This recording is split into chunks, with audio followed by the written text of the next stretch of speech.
Hello viewers, welcome to Deeps Mathematics. So இந்த வீடியோல பாலிட்டிக்கான 12வது ப்ரீவியஸ் இயர் क्वेश्चन வீடியோ தாங்க நம்ம பார்க்க போறோம். So ஒரு வீடியோலயுமே 10 ப்ரீவியஸ் இயர் क्वेश्चन நம்ம பார்த்துட்டு இருக்கோம். So அந்த வகையில இது வந்து பாத்தீங்கன்னா 12வது क्वेश्चन.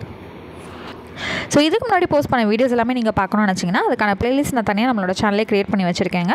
அந்த பிளேலிஸ்ட் உங்களுக்கு ஃபைண்ட் பண்ண கஷ்டமாக இருக்குது, எங்கே இருக்குன்னு தெரியலங்க அப்படின்னு நினச்சிங்கன்னா டிஸ்கிரிப்ஷனில் இருக்கக்கூடிய வாட்ஸ்அப் நம்பருக்கு நீங்கள் அந்த பிளேலிஸ்ட் வேணும், அதாவது பாலிட்டி ப்ரீவியஸ் இயர் क्वेश्चनக்கான பிளேலிஸ்ட் வேணும்னு நீங்கள் கேட்டிங்கனாலே தாராளமாக உங்களுக்கு ஃபார்வர்ட் பண்ணிடுவோம். ஸோ இன்றைக்கான ஃபர்ஸ்ட் क्वेश्चन பாருங்கள். In which part of the Indian constitution have been made for national scheduled caste and scheduled tribes other backward classes and Anglo Indians? இந்திய அரசியலமைப்பின் எந்த பிரிவு தேசிய அளவில் பட்டியலின மற்றும் பழங்குடியின மக்கள், இதர பிற்படுத்தப்பட்ட பிரிவினர் மற்றும் ஆங்கில இந்தியர்களுக்கு சலுகையை வழங்குகிறது?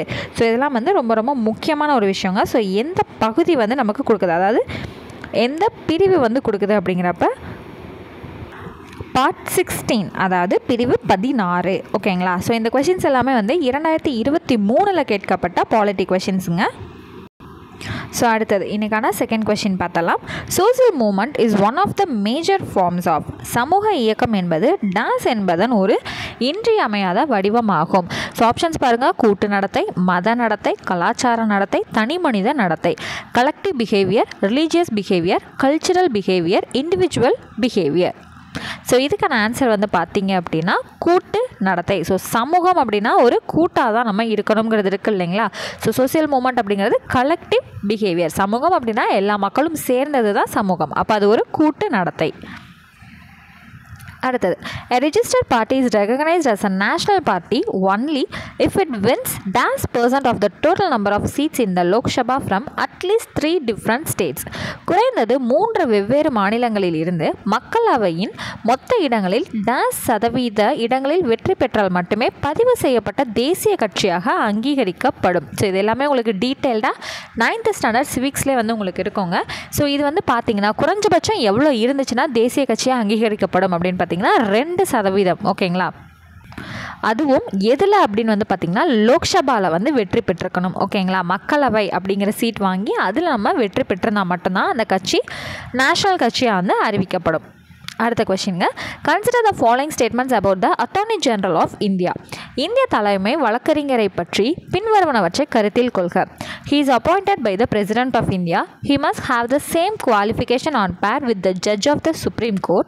He must be a member of either House of Parliament. He can be removed by impeachment by Parliament. Which of the statements given above are correct?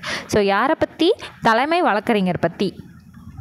அப்படியே தமிழில் பாருங்கள். இவர் இந்திய குடியரசுத் தலைவராய் நியமிக்கப்படுகிறார். உச்சநீதிமன்ற நீதிபதிகளுக்கு தேவைப்படும் அதே தகுதிகள் இவருக்கும் உரியவை. இவர் நாடாளுமன்றத்தில் ஏதாவது ஒரு அவையில் உறுப்பினராக இருக்க வேண்டும். பாராளுமன்றம் மூலம் இவர் பதவி நீக்கம் செய்யப்படலாம். ஸோ இது வந்து பார்த்திங்கன்னா இந்த அட்டார்னி ஜெனரல் தலைமை வழக்கறிஞர் அப்படிங்கிறவர் பிரசிடெண்ட் வந்து இல்லாத நேரங்களில் அண்ட் வைஸ் பிரசிடெண்ட்டும் இல்லாத நேரத்தில் இவர் வந்து இந்திய குடியரசுத் தலைவராக நியமிக்கப்படுகிறார். அப்போ இது வந்து கரெக்டுங்க. He must have the same qualification on par with the judge of the supreme court. உச்சநீதிமன்ற நீதிபதிக்கு தேவைப்படும் அதே தகுதிகளும் இவருக்கும் உரியவை. ஸோ இதுவும் நமக்கு சரியானது தான். இவர் நாடாளுமன்றத்தில் ஏதாவது ஒரு அவையில் உறுப்பினராக இருக்க வேண்டும். ஸோ இது வந்து மஸ்ட் வந்து கிடையாது. அடுத்தது, பாராளுமன்றம் மூலம் பதவி நீக்கம் செய்யப்படலாம்ங்கிறது தவறு. இவரை யார் வந்து அப்பாயின்மெண்ட் பண்ணுவாங்க? கண்டிப்பாக பிரசிடென்ட். அப்போ பிரசிடென்ட் நினச்சா இவரை வந்து வேலையை விட்டு தூக்க முடியும். பாராளுமன்றம் கிடையாது. பாராளுமன்றம்னா அதுக்குள்ளேயும் பிரசிடென்ட் வந்து வருவார் தான். லோக்சபா, ராஜ்யசபா, பிரசிடென்ட் வருவாங்க. 3 பேருமே இருக்கிறது தான் பாராளுமன்றம். ஆனால் இவரை வந்து வேலையை விட்டு தூக்கணும் அப்படின்னா அதுக்கான அதிகாரம் யார்கிட்ட இருக்குன்னு பார்த்தீங்கன்னா பிரசிடென்ட் கிட்ட இருக்கு. அப்போ இது வந்து எது அல்லது எவை சரியானவை அப்படின்னா 1 மற்றும் 2 தான் நமக்கு சரியானது. அடுத்தது, the mechanism for balancing the financial might of the center and the needs of the states are. ஒன்றிய அரசின் நிதித்திரத்தையும் மாநிலங்களின் நிதி தேவைகளையும் சமன்படுத்தும் நிறுவன வழிமுறைகள். Parliamentary standing committee on finance, NITI Aayog, comptroller and auditor general of India, finance commission.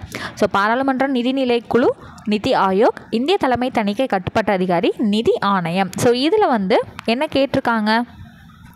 இதில் இருக்கக்கூடிய வழிமுறைகள் தான் வந்து நம்மள்ட்ட கேட்டிருக்காங்க. அப்போ இங்கே 4 கொடுத்துருக்கிறதுல எது எது இதுக்கான வழிமுறைகள்ங்கிறத நம்ம ஃபைன் பண்ணி சொல்ல போகிறோம்.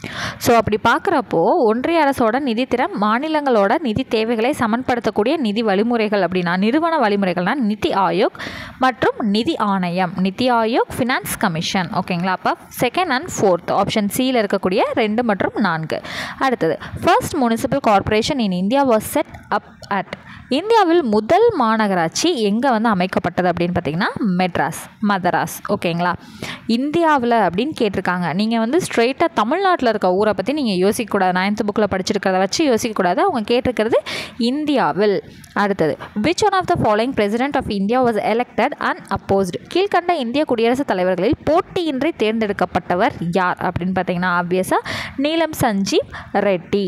போட்டியே இல்லாமல் தேர்ந்தெடுக்கப்பட்ட ஒரு பிரசிடெண்ட். ஓகேங்களா? அடுத்தது the concept of public interest litigation has its origin in the. பொதுநல வழக்கு எனும் கருத்து டாஸ் நாட்டில் தோன்றியதாகும்.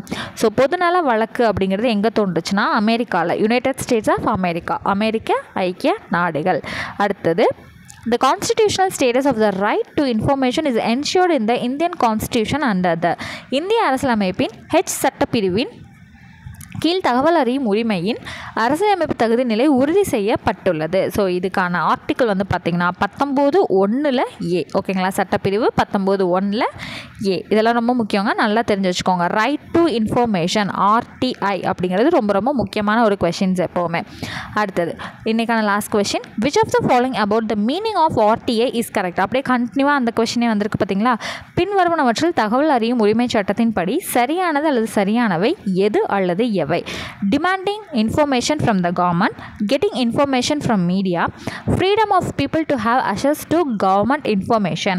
அரசிடமிருந்து தகவல் கோருதல், ஊடகத்திடம் விவரம் பெறுதல், அரசின் தகவல்களை அணுகுவதற்கான மக்களின் சுதந்திரம். ஸோ RTI அப்படிங்கிறது வந்து என்னென்னு பார்த்தீங்கன்னா டிமாண்ட் பண்ணுறது கிடையாது. அது வந்து ஒரு மக்களோட சுதந்திரம். அங்கே இருக்கக்கூடிய விஷயத்த நான் டிமாண்ட் பண்ணி கேட்கணுங்கிற அவசியம் எனக்கு இல்லை. நான் கேட்டாலே அவங்க எனக்கு அதை தெரிவித்து தான் ஆகணும். அப்போ அது மக்களின் சுதந்திரம். ஓகேங்களா? அப்போ இதில் எது கரெக்டுன்னு பார்த்தீங்கன்னா 3rd one மட்டும்தான் நமக்கு சரியானது. ஸோ இன்றைக்கான 10 கொஷின்ஸ் வந்து நம்ம கம்ப்ளீட் பண்ணிட்டோம். நெக்ஸ்ட் கிளாஸில் அடுத்த 10 கொஷின் பார்க்கலாம். தேங்க்யூ.